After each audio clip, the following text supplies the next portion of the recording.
ನಮಸ್ಕಾರ. ಈ ನಿಮ್ಮ ಶುಕ್ರದಶೆ ನ್ಯೂಸ್ ಸಪ್ರೇಟ್ ಚಾನಲನ್ನು ತಪ್ಪದೇ ಸಬ್ಸ್ಕ್ರೈಬ್ ಮಾಡಿ. ನಾನು ಸಂಪಾದಕ ಎಂ ರಾಜಪ್ಪ ವ್ಯಾಸನಹಳ್ಳಿ.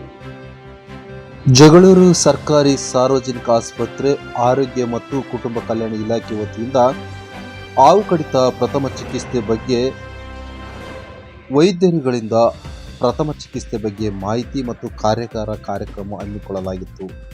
ಕಾರ್ಯಕ್ರಮದಲ್ಲಿ ಜಗಳೂರು ಸರ್ಕಾರಿ ಆಸ್ಪತ್ರೆ ವೈದ್ಯರಾದ ಮಕ್ಕಳ ತಜ್ಞರಾದ ಡಾಕ್ಟರ್ ಜಯಕುಮಾರ್ ಅವರು ಕಾರ್ಯಾಗಾರದಲ್ಲಿ ಮಾಹಿತಿ ನೀಡಿದರು. ಹಾವು ಕಡಿದ ಸಂದರ್ಭದಲ್ಲಿ ಮುಂಜಾಗ್ರತಾ ಕ್ರಮಗಳನ್ನು ಜನರು ಅನುಸರಿಸಬೇಕು, ಗಾಬರಿಯಾಗಬಾರದು, ಆತ್ಮಸ್ಥೈರ್ಯದಿಂದ ಅವರನ್ನು ಹತ್ತಿರದ ಆಸ್ಪತ್ರೆಗೆ ಕರೆತಂದು ಸುರಕ್ಷಿತವಾಗಿ ಅವರಿಗೆ ಮುಂಜಾಗ್ರತಾ ಕ್ರಮಗಳ ಮೂಲಕ ಉತ್ತಮ ಚಿಕಿತ್ಸೆ ನೀಡಿ ಗುಣಮುಖರಾಗುವಂತೆ ನೋಡಿ ಸಹಕರಿಸಬೇಕು. ಅದೇ ರೀತಿಯಾಗಿ ಮಕ್ಕಳ ಸುರಕ್ಷತೆ ಬಗ್ಗೆ ಜನರು ಜಾಗೃತಿ ವಹಿಸಬೇಕು, ಆಗುವ ಅನಾಹುತಗಳನ್ನು ತಪ್ಪಿಸಬೇಕು, ಮೊಬೈಲ್ ಬಳಕೆಯಿಂದ ದೂರವಿರಬೇಕು ಎಂದರು. ಈ ಸಂದರ್ಭದಲ್ಲಿ ಸರ್ಕಾರಿ ಸಾರ್ವಜನಿಕ ಆಸ್ಪತ್ರೆ ಆಡಳಿತಾಧಿಕಾರಿ ರಾಘವೇಂದ್ರ ಹಾಗೂ THO ವಿಶ್ವನಾಥ್, ಆಸ್ಪತ್ರೆ ವೈದ್ಯರುಗಳಾದ ಅನಿರುದ್ಧ್, ರಾಘವೇಂದ್ರ ಆಸ್ಪತ್ರೆ ವೈದ್ಯರುಗಳಾದ ಅನಿರುದ್ಧ್ ಮತ್ತು ಅರ್ಪಿತಾ ಸಿಬ್ಬಂದಿಗಳು ಸೇರಿದಂತೆ ಸರ್ಕಾರಿ ಸಾರ್ವಜನಿಕ ಆಸ್ಪತ್ರೆ ಸಿಬ್ಬಂದಿಗಳು ಹಾಜರಿದ್ದರು.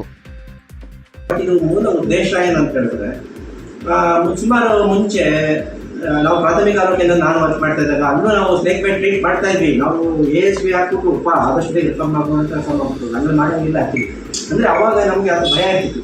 ಒಂದು ಈಗಲೂ ಅಷ್ಟು ಹಾವು ಕಚ್ಚೋ ಕೇಸ್ ಬಂದರೆ ಇದೆಲ್ಲ ಬೇಡ ರೆಫರ್ ಮಾಡ್ಬೋಣ ಅಂತ ಒಂದು ಥಾಟ್ ಬರ್ತದೆ. ಬಟ್ ಆಮೇಲೆ ನಾವು ಈ ಥರ ಎಲ್ಲ ನಾವು ಅಧ್ಯಯನ ಮಾಡಿ ನಾವು ಎಲ್ಲ ಇದ್ರ ಬಗ್ಗೆ ಜಾಸ್ತಿ ತಿಳುವಳಿಕೆ ನಾವು ತಿಳ್ಕೊಂಡಾಗ ಏನಾಗುತ್ತೆ, ನಮ್ಮೊಂದು ಧೈರ್ಯ ಕಾನ್ಫಿಡೆನ್ಸ್ ಬರುತ್ತೆ, ಆತ್ಮವಿಶ್ವಾಸ ಬಂದಾಗ ಇನ್ನೊಂದು ಚಾಲೆಂಜಾಗಿ ತೊಗೊಳ್ಳೋಣ. ಯಾಕೆ ಕಳಿಸ್ಬೇಕು, ನಾವು ನಾವು ಮಾಡೋದು ಅಲ್ಲಿ ಮಾಡೋದು ಇಲ್ಲೇ ಮಾಡ್ತೀವಿ. ಅಟ್ಲೀಸ್ಟ್ ಇನಿಷಿಯಲ್ ಸ್ಟೇಜಸ್ನಲ್ಲಿ ಮತ್ತು ಆರಂಭಿಕ ಹಂತದಲ್ಲಿ ನಾವು ಇಂಥ ಒಂದು especially dog bite immediate threat ಇಲ್ಲ, but snake bite every minute is important. So ನಾವು ಅದು ಏನಿದೆ ಹಾವು ಕಚ್ಚಿರೋ ಇದು ವಿಷ ದೇಹದಲ್ಲಿ ಸೇರಿಕೊಂಡಾಗ ಅದು ಸಿವಿಯರಿಟಿ ಹೋಗ್ತದೆ.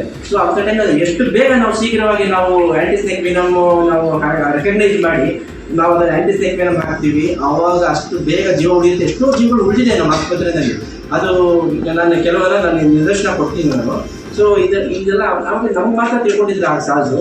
ಈಗ ನಮ್ಮ ವಿಶಾಲವಾಗಿರ್ಬೋದು, ಬಸವಂತರಾಗಿರ್ಬೋದು ಡ್ಯೂಟಿ ಮಾಡ್ತಾ ಇರ್ತಾರೆ, ಸ್ನೇಕ್ ಬೈಟ್ ಕೇಸ್ ಬರುತ್ತೆ, ಬಟ್ ಅದನ್ನು ರೆಫರ್ ಮಾಡೋ ಸ್ಥಿತಿ ಇರಲ್ಲ. ಏನು ಅವಾಗ ಅಟ್ಲೀಸ್ಟ್ ನಾವು ಗೈಡ್ಲೈನ್ಸ್ ನಾವು ತಿಳ್ಕೊಂಡಿದ್ರೆ ಹ್ಯಾಂಡ್ ಕಾನ್ಫಿಡೆಂಟ್ಲಿ, ಬಟ್ ಗೊತ್ತಿಲ್ಲ ಅಂತ ಈ ಥರ ನಾವು ಗೈಡ್ಲೈನ್ಸ್ ತಿಳ್ಕೊಂಡಾಗ ಇಲ್ಲ ಈ ಥರ ಇದೆ, ಸೊ ಅದನ್ನು ನಾವು ಮಾಡ್ಬೋದು ಅಂತ ಒಂದು ಕಾನ್ಫಿಡೆನ್ಸ್ ಬರ್ತದೆ. ಸೊ ಅದಕ್ಕೆ he'll be saving many lives. So ನಮ್ಮ Sujith sir will be saving many lives. So ಈ ಥರ ಅದ್ರ ಜೊತೆಗೆ ಇನ್ನೊಂದು ನಾನು ಹೇಳ್ತೀನಿ ಡಾಗ್ ಬೈಟ್ನಲ್ಲೂ ಅಷ್ಟೇ. ಸೊ ಅದು ಇಮಿಡಿಯೇಟ್ ಥ್ರೆಟ್ ಇರೋದಿಲ್ಲ, ಬಟ್ ಯಾವಾಗ ಬೇಕನ್ನ ಮುಂದೆ ಈವನ್ ಆಫ್ಟರ್ ಸಮ್ ಟೈಮ್, ಅಂದರೆ ಆಫ್ಟರ್ 6 months ಆದರೂ ಅದು ಬೇಕಾಗ್ತದೆ.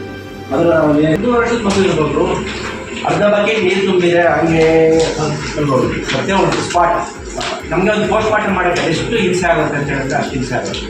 ಬೆಳೆಯೋದ್ರಿಂದ ಆ ಥರ ಬೆಳೆಯೋದು ಮಗು ಅರಳಬೇಕಾಗುತ್ತೆ. ಈ ಥರ ಇನ್ಸಿಡೆಂಟ್ಸು ಸಾಕಷ್ಟು ನಡೀತಾ ಇದೆ, ನೋಡ್ತಾನೆ ಇರ್ತೀವಿ. ಸೊ ಈಗ ಏನಾಗುತ್ತೆ ಗೊತ್ತಾ, ಮಕ್ಕಳು ಮತ್ತು ಬೇಡುವಂಥ ಒಂದು ಇದಿರ್ತದೆ, ಡಾಕ್ಟರ್ಸ್ 1 ವರ್ಷ ಓಡ್ತಕ್ಕೆ ಬೀಳ್ತದೆ. ಸೊ ನೆಲ ಏನಿದೆ ನಾವು ಸ್ಲಿಪ್ಪರಿ ಆಗಿರಬಾರ್ದು, ಡ್ರೈ ಆಗಿ ಇಟ್ಕೊಂಡು. ಮತ್ತು ಸ್ಟೇವೆ ಏನಾದ್ರೆ ಮೆಟ್ಲು ಇದೇನಿದೆ, ಒಂದು ಇದು ಬಾಗಿಗೆ ಮತ್ತು ಇನ್ನೊಂದು ಬಾಗಿಗೆ 6 ಸೆಂಟಿಮೀಟರ್ಗಿಂತ ಜಾಸ್ತಿ ಹಾಕಿದ್ರೆ ಬೀಳುವಂಥ ಚಾನ್ಸ್ ಇರುತ್ತೆ. ಇದನ್ನು ನಾವು ಇಂಜಿನಿಯರಿಂಗ್ ಟೆಕ್ನಿಕ್ ಯೂಸ್ ಮಾಡಿ ಮನೆ ಕಟ್ಟುವಾಗ ಮತ್ತು ಇದೆಲ್ಲ ಸ್ವಲ್ಪ ನಾವು ಕೇರ್ಫುಲ್ ಆಗಿ ಇರಬೇಕಾಗುತ್ತೆ. ಮತ್ತು toddler walkers not recommended. Especially ಏನ್ಮಾಡ್ತಾ ಒಂದು ನಮ್ಮ ತಂದೆ ಮಗುಗೆ ಪ್ರವಾಸನ ಬೇಡ ಅಂದ್ಬಿಟ್ಟು ಬಟ್ ವಾಕರ್ಸ್ ಕೊಟ್ಟು ಆಕಡೆ ಇಟ್ಕೊಡ್ತಾರೆ. ಅದರಿಂದ ಭಾಳ ಸಾಕಷ್ಟು ಅನಾಹುತ, ಚೋಟಿಂಗ್ ಆಗ್ಬೋದು, ಬೇರೆ ಇರುತ್ತೆ, ಮಗು ಡೆತ್ತೇ ಆಗಬಹುದು. So walkers not recommended. Actually ಒಬ್ರು ಪೇಷಂಟ್ ಅಂದ್ರೆ ವಾಕರಲ್ಲಿ ಈ ತರ ಕೂರಿಸ್ಕೊಂಡು ಜೊತೆಲಿ ಕೈಯಲ್ಲಿ ಬ್ರಷ್ ಕೊಟ್ಟು ಕಳಿಸಿದ್ದಾರೆ. ಸೊ ಬೇಬೀಸ್ ಏನು ಅಂತಂದ್ರೆ ತುಂಬಾ ಎಂಥೂಸಿಯಾಸ್ಟಿಕ್ ಇರ್ತಾರೆ. ಸೊ ಏನಾದರೂ ಇಟ್ಕೊಂಡು ವಿತೌಟ್ ಸಪೋರ್ಟು ವಿತೌಟ್ ಏನು ಗೊತ್ತಿಲ್ಲ ಅಂತ ಬಿಟ್ಬಿಟ್ರೆ ಜೋರಾಗಿ ಓಡಿಸ್ಕೊಂಡು ಕಾಲು ಬಂದಿರುತ್ತೆ ಅವಾಗಲೇ. ಸೊ ಎಂಥೂಸಿಯಾಸ್ಟಿಕ್ ಆಗಿ ಜೋರಾಗಿ ಹೋಗ್ಬಿಡ್ತಾರೆ. ಸೊ ಹೋಗಿ ಏನಾದರೂ ಒಂದು ಹೊಸ್ಲು ಮನೇಲಿ ಇವಾಗ ಯೂಶಲಿ ಇರೋದು ಹೊಸ್ಲು ಬಾಗ್ಲಿಗೆ ಆ ಥರ ಬಡಿಸ್ಕೊಂಡು ಇರೋ ಬ್ರಷನ್ನು ಸಡನ್ ಆಗಿ ಹಿಂಗೆ ಚೋಕ್ ಮಾಡ್ತೀವಿ. ಹೋಗಿ ಪ್ಯಾಲೆಟ್ ಅಂತೀವಿ, ಮೇಲ್ಗಡೆ ಹಾರ್ಟ್ ಪ್ಯಾಲೆಟ್ ಇರುತ್ತೆ, ಅದಕ್ಕೆ ಹೋಗಿ ಓಪನ್ ಆಗಿ. ಸೊ ಈ ಥರ ಕೆಲವೊಂದು ಆಕ್ಸಿಡೆಂಟ್ಸ್ ಆಗೋ ಚಾನ್ಸಸ್ ಇರುತ್ತೆ. ಆ್ಯಂಡ್ ನಾವು ವಾಕರ್ಸ್ನ ಯೂಸ್ ಮಾಡಿದ್ರೆ ಅವ್ರಿಗೆ ಇಂಡಿವಿಜುವಲ್ ಆಗಿ ವಾಕಿಂಗ್ ಎಬಿಲಿಟಿ ಬರೋದು ಇನ್ನೂ ಡಿಲೇ ಆಗ್ತಾ ಹೋಗುತ್ತೆ.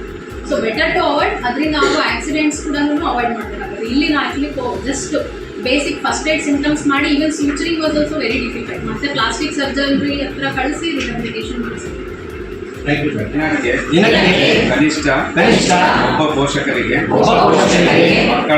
ಮಕ್ಕಳನ್ನು ಸಂಭಾವ್ಯ ಅಪಘಾತಗಳಿಂದ ರಕ್ಷಿಸುವ ಬಗ್ಗೆ ಜಾಗೃತಿ ಮೂಡಿಸುತ್ತೇವೆ.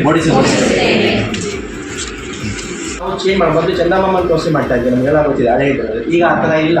ಸೊ ಮೊಬೈಲ್ ತೋರಿಸಿ ಅದನ್ನ ಅಭ್ಯಾಸನ ಬಿಡಬೇಕಾಗುತ್ತೆ ನಾವು. ಯಾಕಂದರೆ ಮೊಬೈಲು ಒಂದು ಸರ್ತಿ ಅಡಿಕ್ಷನ್ ಆಯಿತು ಅಂದರೆ technology damages brain, there are lots of harmful effects. ಭಾಳ ದುಷ್ಪರಿಣಾಮ ತುಂಬ ಇದೆ, ರಿಸರ್ಚ್ ನಡೀತಾ ಇದೆ. ಸೊ ಈಗ ಆಸ್ಟ್ರೇಲಿಯಾದಲ್ಲಿ ತಮಗೆಲ್ಲ ಗೊತ್ತಿದೆ, Australia already 16 years smart phone ban ಆಗಿದೆ. ನಮ್ಮ ಇಂಡಿಯಾದಲ್ಲಿ ಕರ್ನಾಟಕದಲ್ಲೂ ಆ ಚಿಂತನೆ ನಡೀತಾ ಇದೆ. ಅದು ಆದರೆ ಒಳ್ಳೆಯದು. How much it is practicable ನಮ್ಗೆ ಗೊತ್ತಿಲ್ಲ, ಬಟ್ ಆದರೆ ಒಳ್ಳೆಯದು, ತುಂಬ ಒಳ್ಳೆಯದು. ಯಾಕಂದರೆ ನಾವು ಆಲ್ಮೋಸ್ಟ್ ಎವ್ರಿ ಚಿಲ್ಡ್ರನ್ ಬರ್ತಾರಲ್ಲ OPD ಬಂದು ಎಲ್ಲ ಮಕ್ಕಳಿಗೂ ಅವರೇ ಹೇಳ್ತಾರೆ ಮೊಬೈಲ್ ನೋಡ್ತಾನೆ, ಆ ಕಡೆ ಜಂಕ್ ಫುಡ್ಸ್ ತಿಂತಾನೆ, ದುಡ್ಡು ಯಾರ ಮಾಡ್ಕೊಡೋದು, ಯಾರ ಮಾಡ್ಕೊಡೋದು ದೊಡ್ಡ ತಪ್ಪಾಯ್ತು. ಮಕ್ಕಳ ಮೇಲೆ ನಾವು ಬೆಳೆ ಮಾಡೋಕ್ಕಾಗಲ್ಲ. ಸೊ ಚೈಲ್ಡ್ ಸೇಫ್ಟಿ ಔಟ್ಸೈಡ್ ತುಂಬ ಇದೆ. ಇದನ್ನು ಬ್ರೀಫ್ ಆಗಿರೋದು ಹೇಳ್ತಾ ಇದ್ದೀನಿ. Child safety outside the house. So ದೊಡ್ಡವರು ಟ್ರಾಫಿಕ್ ರೂಲ್ಸ್ ಫಾಲೋ ಮಾಡಿದ್ರೆ ಮಕ್ಕಳು ಫಾಲೋ ಮಾಡ್ತಾರೆ. ಕಾರ್ನಲ್ಲಿ ಎಸ್ಪೆಷಲಿ ಕಾರ್ ಇರೋರು ಒಂದೇ ಮಕ್ಕಳನ್ನ ಕಾರ್ ಒಳಗೆ ಬಿಡಿ. ಎಷ್ಟೋ ಜನ ಮಕ್ಕಳು ಎಲ್ಲ ಲಾಕ್ಡ್ ಇನ್ ಕಾರ್ನಲ್ಲಿ ಸತ್ತೋಗಿದ್ದಾರೆ. AC ಆನ್ ಆಗಿದ್ದಾಗ ಏನಾಗಿದೆ, ಕಾರ್ಬನ್ ಮಾನಾಕ್ಸೈಡ್ ಇದನ್ನದಾಗಿ ಸೊ ಡೆತ್ ಆಗಿದೆ. ಸೊ ಕಾರ್ನಲ್ಲಿ ಮಕ್ಕಳನ್ನ ನಾವು ಬಿಡಬಾರ್ದು. ಇದನ್ನು ನಾವು ಜಾಗೃತಿ ಮೂಡಿಸ್ಬೇಕು. ಕೆಲವೊಂದ್ಸರಿ ಬಿಟ್ಟಿರ್ತಾರೆ ಮಕ್ಕಳನ್ನ, ಅವರೇ ಆಟ ಮಾಡ್ತಾರೆ.